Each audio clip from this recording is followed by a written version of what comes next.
Discovery of neutron. Starting में जब सब एटॉमिक पार्टिकल के बारे में हम लोग बात कर रहे थे तभी मैंने बताया था कि डिस्कवरी ऑफ न्यूट्रॉन किस तरीके से हुई थी। इसका कोई एक्सपेरिमेंट नहीं था, सबसे पहले ये थ्योरेटिकल डिस्कवर हुई थी और जो थ्योरेटिकल डिस्कवर की थी वो डिस्कवर की थी रदरफोर्ड ने। ठीक है, किस तरीके से डिस्कवर हुई थी पहले मैं बताता हूँ। देखो, बेसिक टर्म अगर देखी जाए एटॉमिक मास, जो कि हम मूल कंसेप्ट में पढ़कर आए हैं। एटॉमिक मास का मतलब क्या होता है? एटॉमिक मास का मतलब होता है एटम का मास, मतलब electron plus proton plus neutron. ठीक है, लेकिन फंडामेंट बेसिक पार्टिकल्स में, सब एटॉमिक पार्टिकल्स में मैंने बताया था कि इलेक्ट्रॉन का मास, रिलेटिव मास कितना होता है? जीरो। तो अगर इलेक्ट्रॉन का मास जीरो है तो हम इस इलेक्ट्रॉन को हटा देते हैं, तो अब क्या बचा हमारे पास? Only proton plus neutron. तो एटॉमिक मास को डिनोट कर रहा हूं मैं ए से, A is equal to P plus N, ये आता है हमारे पास। ठीक है, स्टार्टिंग में जब हमारे पास न्यूट्रॉन डिस्कवर नहीं था तो उस वक्त हम ऐसा मानते थे कि एटॉमिक मास जो होता है वो atomic mass total number of proton के मास के बराबर ही होगा। एक एटम के अंदर जितना प्रोटॉन होगा उतना ही एटम होगा। जैसे अगर ऑक्सीजन की बात की जाए तो ऑक्सीजन के अंदर टोटल 8 प्रोटॉन होते हैं और 8 इलेक्ट्रॉन होते हैं। न्यूट्रॉन तो अभी तक डिस्कवर हुआ ही नहीं था। ठीक है, तो एटम का मास किसके बराबर होना चाहिए? 8 प्रोटॉन के मास के बराबर होना चाहिए। लेकिन रदरफोर्ड कुछ एक्सपेरिमेंट्स ऐसे किए जिसमें बार बार एटॉमिक मास प्रोटॉन के मास का जस्ट डबल आ रहा था, मतलब प्रोटॉन के मास से ज्यादा आ रहा था। जैसे अगर हम एग्जांपल लें कि 8 प्रोटॉन होते हैं ऑक्सीजन में, तो मास कितना आना चाहिए था? 8 AMU मास आना चाहिए था, लेकिन एटॉमिक मास कितना आ रहा था? एटॉमिक मास 16 AMU के इक्वल आ रहा था। तो इसका मतलब क्या हुआ? इसका मतलब ये हुआ कि एटम के अंदर सिर्फ और सिर्फ प्रोटॉन ही नहीं है, और भी पार्टिकल प्रेजेंट हैं जिनका मास प्रोटॉन के मास के नियरली इक्वल आता है। ठीक है, तो रदरफोर्ड ने ये स्टेटमेंट दिया था कि एटम के पास में कुछ और पार्टिकल्स भी हैं जिनका मास प्रोटॉन के मास के नियरली इक्वल होता है और उनके ऊपर कोई चार्ज नहीं होता है, वो न्यूट्रल होते हैं। और इस न्यूट्रल के बेस पर इनका नाम क्या है? इस न्यूट्रल के बेस पर इनका नाम न्यूट्रॉन है। ठीक है, ठीक है, चलो अब देखो फिर आगे क्या हुआ। रदरफोर्ड इसके प्रूफ नहीं दे पाया था, इसे एक्सपेरिमेंटली प्रूव नहीं कर पाया था वो। तो आगे आया जेम्स चैडविक, और जेम्स चैडविक ने एक एक्सपेरिमेंट किया था। जेम्स चैडविक ने एक न्यूक्लियर रिएक्शन में बेरिलियम और हीलियम की जब रिएक्शन कराई तो बेरिलियम और हीलियम से बना हमारे पास कार्बन, और कार्बन में से एक ऐसा पार्टिकल बाहर निकला जो इससे पहले अभी तक हम लोगों ने कोई पार्टिकल नहीं देखा था। जैसे देखो, यहाँ पर देखोगे इनका एटॉमिक मास, बेरिलियम का एटॉमिक मास है यहाँ पर 9 प्लस हीलियम का एटॉमिक मास है 4, तो टोटल कितना होना चाहिए? 13। लेकिन हमारे पास है 12 एटॉमिक मास का कार्बन बन रहा है और एक एटॉमिक मास का अलग से पार्टिकल बना। इसका मास कितना है हमारे पास? 1 AMU मास है। ठीक है, और यहाँ से अगर एटॉमिक नंबर बैलेंस करोगे तो 4 और 2 कितना हुआ? 6, तो यहाँ कितना आएगा हमारे पास? 0 आएगा। तो इसका मतलब इसमें कोई प्रोटॉन नहीं होता, कोई एटॉमिक नंबर नहीं होता, लेकिन इसका मास होता है 1 AMU। ऐसा पार्टिकल पहले कभी नहीं आया, इसके ऊपर कोई चार्ज नहीं था, तो बोल दिया गया शायद ये वही पार्टिकल है जिसके बारे में रदरफोर्ड ने बात किया था, और इसका नाम दे दिया गया न्यूट्रॉन। ठीक है, तो ये पहली बार हुआ था जब इसे केमिकल रिएक्शन में एक्सपेरिमेंटली प्रूव किया गया था, इसीलिए जेम्स चैडविक का नाम आएगा इसकी डिस्कवरी के नाम में। ठीक है, तो इस तरीके से न्यूट्रॉन की डिस्कवरी हुई थी। कोई एक्सपेरिमेंट नहीं था जैसा हमने इलेक्ट्रॉन और प्रोटॉन के अंदर पढ़ा है। ठीक है, पॉइंट्स देखो आगे इनके। Neutron was discovered by James Chadwick by following nuclear reaction. ये केमिकल रिएक्शन, अगर न्यूक्लियर रिएक्शन याद रखोगे तो भी चलेगा, नहीं याद रखोगे तो भी चलेगा। ये कभी पूछे नहीं गए और आगे कोई चांस भी नहीं है कि इनमें से कोई क्वेश्चन पूछा जाएगा। हमें सिर्फ अपनी नॉलेज के लिए याद रखना है कि न्यूट्रॉन किस तरीके से डिस्कवर हुआ था। ठीक है, आगे देखो। The reason for the late discovery of neutron was its neutral nature. Neutron की लेट डिस्कवरी, पहले इलेक्ट्रॉन भी डिस्कवर हो चुका है, प्रोटॉन भी डिस्कवर हो चुका है।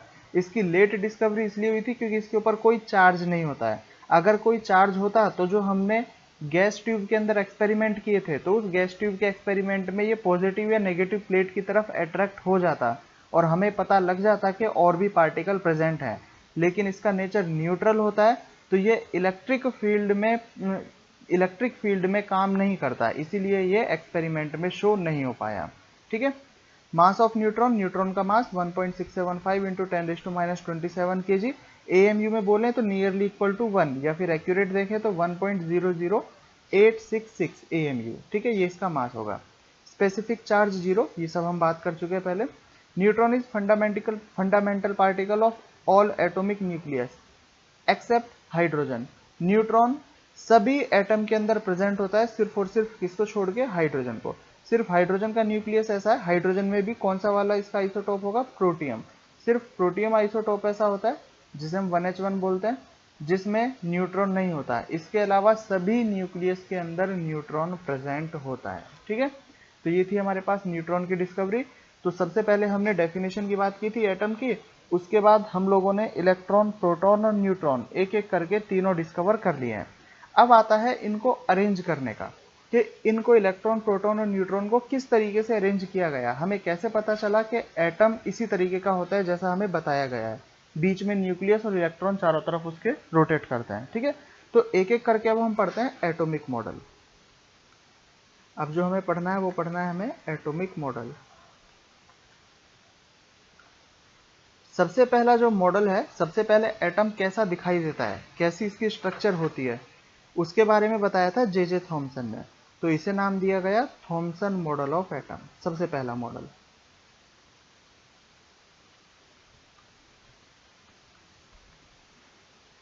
थॉमसन से पहले बस हम ये मान के चलते थे कि एटम एक वो छोटा सा हिस्सा है किसी भी सब्सटेंस का जिसे और ज़्यादा ब्रेक नहीं किया जा सकता, सिर्फ इतनी डेफिनेशन पता थी। लेकिन धीरे धीरे पता चला कि एटम के अंदर इलेक्ट्रॉन भी होते हैं, जो कि जे थॉमसन ने डिस्कवर किए थे। तो इलेक्ट्रॉन की डिस्कवरी के बाद फिर उन्हें अरेंज करने का टर्न आया। तो अरेंज किस तरीके से किया, जे थॉमसन ने बताया कि एक्चुअल में जो एटम होता है वो एक स्फेयर में होता है, ये स्फेरिकल स्ट्रक्चर होती है, सॉलिड स्फेयर है, और इसमें इलेक्ट्रॉन बीच बीच में फंसे हुए होते हैं। ये बीच बीच में इसमें इलेक्ट्रॉन फंसे हुए हैं, ठीक है। और ये एक सॉलिड स्फेयर टाइप में होता है एटम।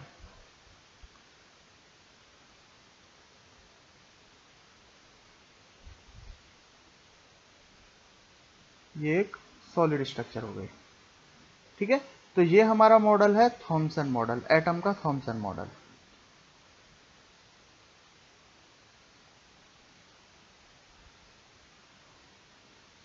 ठीक है, देखो अब इस मॉडल को समझाने के लिए कौन कौन से पॉइंट्स बताए गए। According to Thomson, atom is a solid sphere in which electrons are embedded into it। Embedded का मतलब होता है बीच में फंसा हुआ होना। जैसे देखो ये क्या है हमारे पास, ये जो रेड वाला पार्ट है, ये रेड वाला पार्ट है पॉजिटिव पार्ट। अभी तक प्रोटॉन के बारे में नहीं बोला था जे थॉमसन ने, यहाँ पर क्या बोला था, सिर्फ इसे positive part.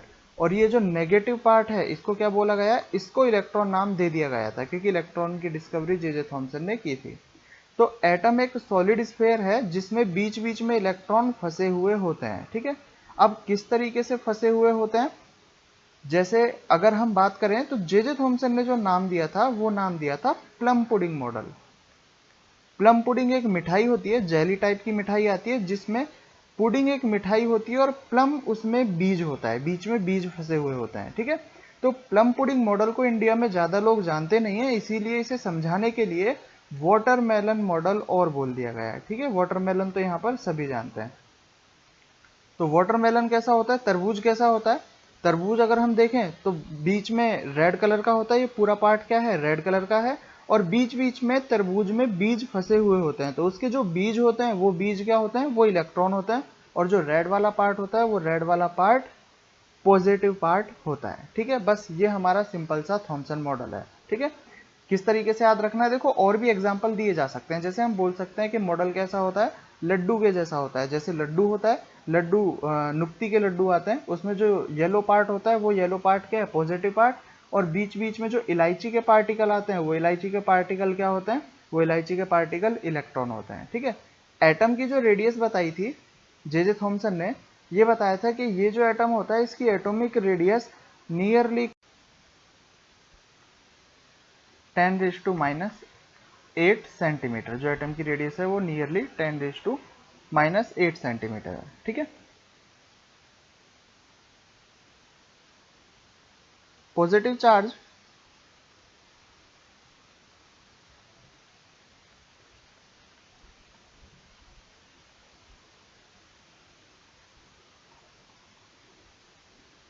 over a sphere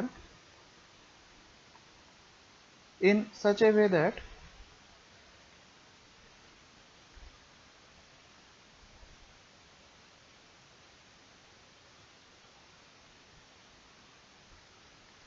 electrons are embedded to make whole atom neutral।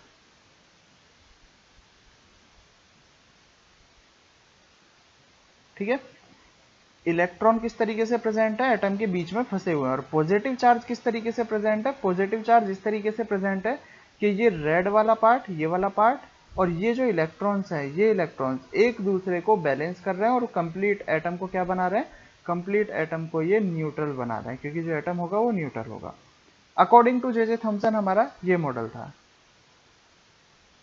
J J Thomson का मॉडल रदरफोर्ड के अल्फा पार्टिकल के एक्सपेरिमेंट को कंप्लीटली सेटिस्फाई नहीं कर पाया। ठीक है।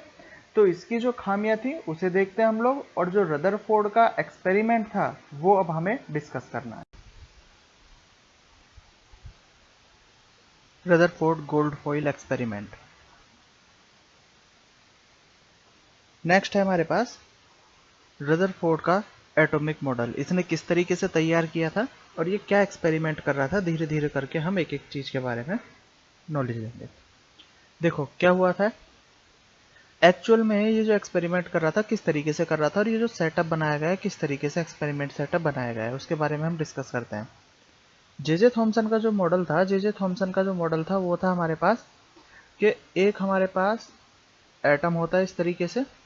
ठीक है। और इस एटम में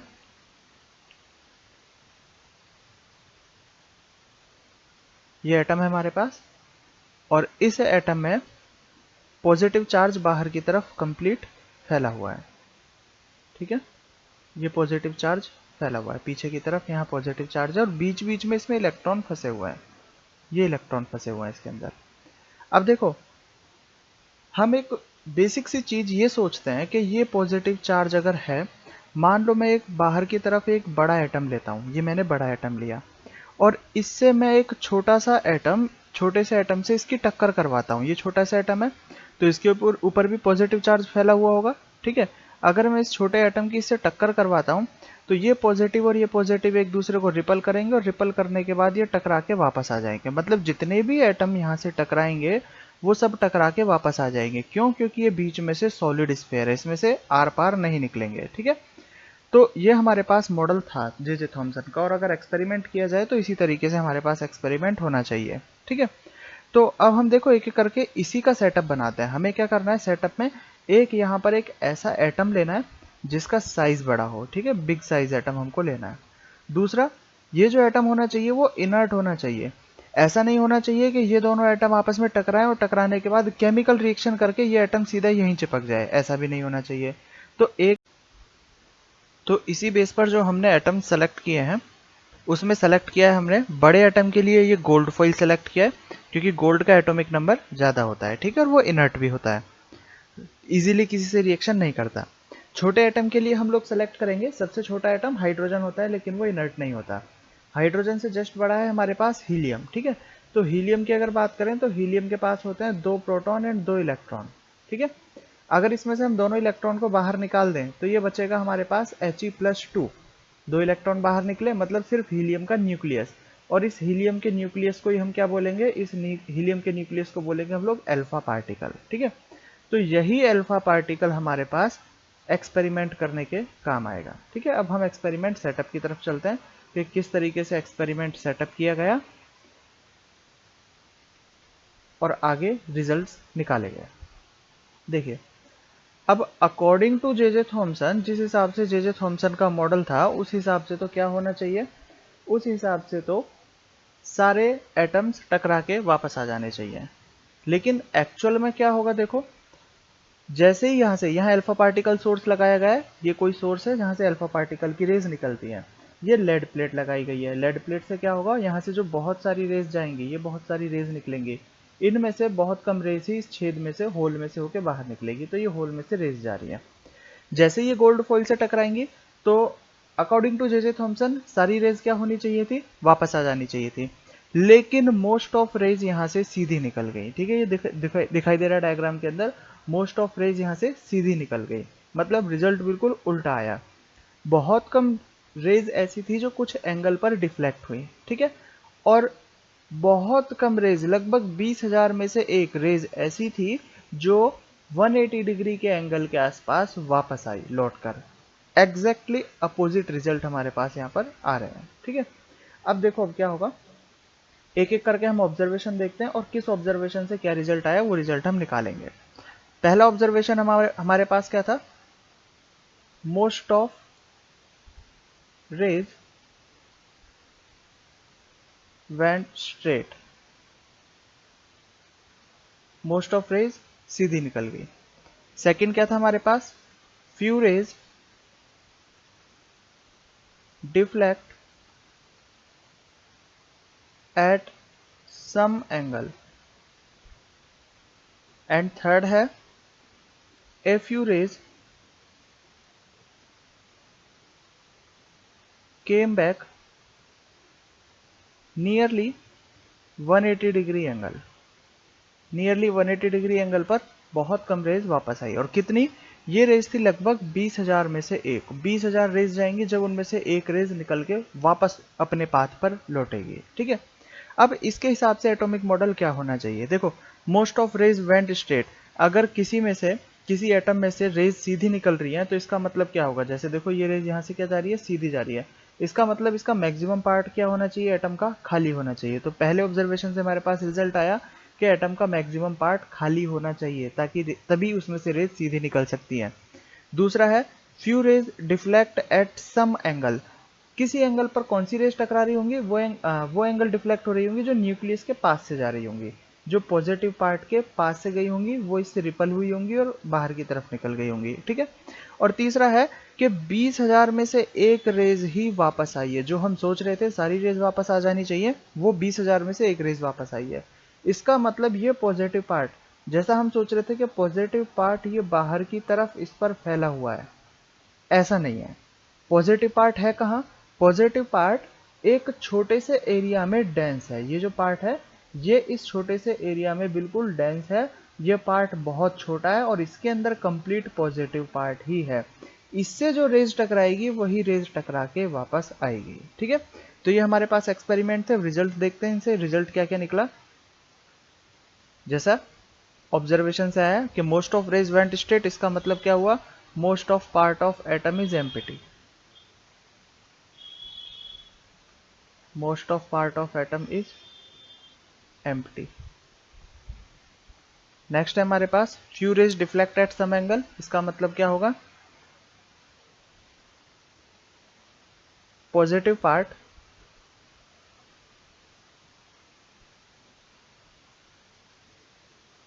present at center of atom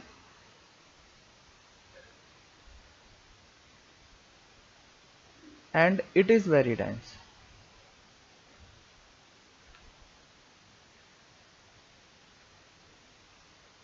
it is very dense। ठीक है, बहुत ज्यादा डेंस है ये। थर्ड रिजल्ट क्या है हमारे पास, देखो पार्ट ये पूरा खाली है, बीच में पॉजिटिव पार्ट आया, तो इलेक्ट्रॉन कहाँ प्रेजेंट होंगे, जे थॉमसन ने तो इलेक्ट्रॉन सॉलिड के अंदर बताया था, तो रदरफोर्ड ने बोला कि इलेक्ट्रॉन न्यूक्लियस से कुछ दूरी पर प्रेजेंट होंगे और ये इलेक्ट्रॉन न्यूक्लियस के चारों तरफ चक्कर लगा देंगे सर्कुलर पाथ में। Electrons are revolving around nucleus at circular path, electron nucleus के चारों तरफ सर्कुलर पाथ में चक्कर लगाएंगे, रिवॉल्व करेंगे। ठीक है, तो अकॉर्डिंग टू रदरफोर्ड मॉडल क्या बना हमारे पास, ये न्यूक्लियस, ये इलेक्ट्रॉन और इलेक्ट्रॉन इस न्यूक्लियस के चारों तरफ सर्कुलर पाथ में चक्कर लगा रहा है। तो रदरफोर्ड के हिसाब से ये मॉडल था, ठीक है। अब इस मॉडल में एक चीज हमें समझनी है और वो ये है कि ये पॉजिटिव पार्ट है एंड ये इलेक्ट्रॉन है। अगर इलेक्ट्रॉन पॉजिटिव पार्ट के पास में प्रेजेंट है तो क्या ये इसे अट्रैक्ट नहीं करेगा, और अट्रैक्ट करेगा तो क्या ये इसे चिपक नहीं जाएगा? पॉजिटिव और नेगेटिव एक दूसरे से इलेक्ट्रोस्टैटिक अट्रैक्शन से चिपकेंगे नहीं। तो रदरफोर्ड ने बोला कि ये चक्कर इसीलिए लगा रहे हैं ताकि ये इससे चिपके ना। एक्चुअल में क्या होगा देखो, अंदर की तरफ क्या लगेगा, अंदर की तरफ लगेगा इसमें इलेक्ट्रोस्टैटिक अट्रैक्शन फोर्स। ये इलेक्ट्रोस्टैटिक अट्रैक्शन फोर्स है। एंड बाहर की तरफ जब ये इलेक्ट्रॉन इसके चारों तरफ चक्कर लगाएगा तो बाहर की तरफ लगेगा इसमें सेंट्रीपिटल फोर्स, ठीक है। इलेक्ट्रोस्टैटिक अट्रैक्शन फोर्स होता है के Q1 Q2 bye are square. इसके बारे में हम डिस्कस करेंगे आगे, फॉर्मूले में डेरिवेशन है। सेंट्रीपिटल फोर्स होता है हमारे पास, ये हम पढ़ के आ चुके हैं 9th-10th क्लास में, mv² बाय आर। तो ये दोनों फोर्स एक दूसरे को बैलेंस करते हैं, इसीलिए इलेक्ट्रॉन यहाँ न्यूक्लियस के पास में नहीं आता है और कंटिन्यू इसके चारों तरफ चक्कर लगाता रहता है। तो ये कंप्लीट हुआ हमारे पास रदरफोर्ड मॉडल। नेक्स्ट लेक्चर में हम लोग पढ़ेंगे रदरफोर्ड मॉडल के ड्रॉबैक्स एंड नील्स बोर